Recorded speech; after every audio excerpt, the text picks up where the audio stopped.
ধইরে লাবেন, ফাইরে লাবেন, ছিঁড়ে ফেলাবেন, সব কিছু করবেন। দেখছেন কবরের ভেতর পানি। আজ আপনার কিছুই করার নাই। আপনি যে মাতবাড়ি করতেন, অনেক কিছু করতেন, আপনার মতো গোন্ডা, আপনার মতো অভদ্র এমন কোনো লোক এই পৃথিবীতে ছিল না। আজ আপনি দেখছেন কোথায় ঘুমিয়েছেন, পানির ভিতরে। আপনার কিছুই করার নেই। আপনি আপনার বোনের হক মেরে খেয়েছেন, ভাইয়ের হক মেরে খেয়েছেন, পাড়া প্রতিবেশী আত্মীয় স্বজন সবার হক মেরে খেয়েছেন, এমনকি আপনার নাতিপুতি, এমনকি ভাগ্না ভাগ্নি সবার হক মেরে খেয়েছেন।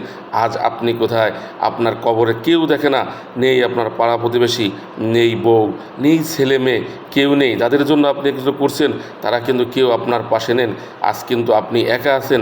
কখনো কি আপনার চিন্তা হয় না যে কবরে আপনার একাই থাকতে হবে? আজ দেখুন কবরের ভিতরে কত পানি, আপনি কিছুই করতে পারতেছেন না। আপনি ঘুমিয়ে আছেন, তাই সাবধান, সাবধান হয়ে যান। কবর কখনোই কাউকে ছাড়বে না।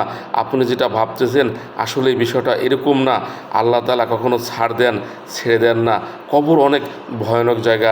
কবরের মাঝে সবাইকেই যেতে হবে। তাই আসুন আমরা সবাই মিলে আল্লাহর পথে হাঁটি। কখনোই কারো সম্পত্তি মারব না, পাড়া প্রতিবেশীর সাথে খারাপ ব্যবহার করব না। সবার হক সুন্দর করে মিটিয়ে দেব। আল্লাহ সবাইকে মাফ করে দিক।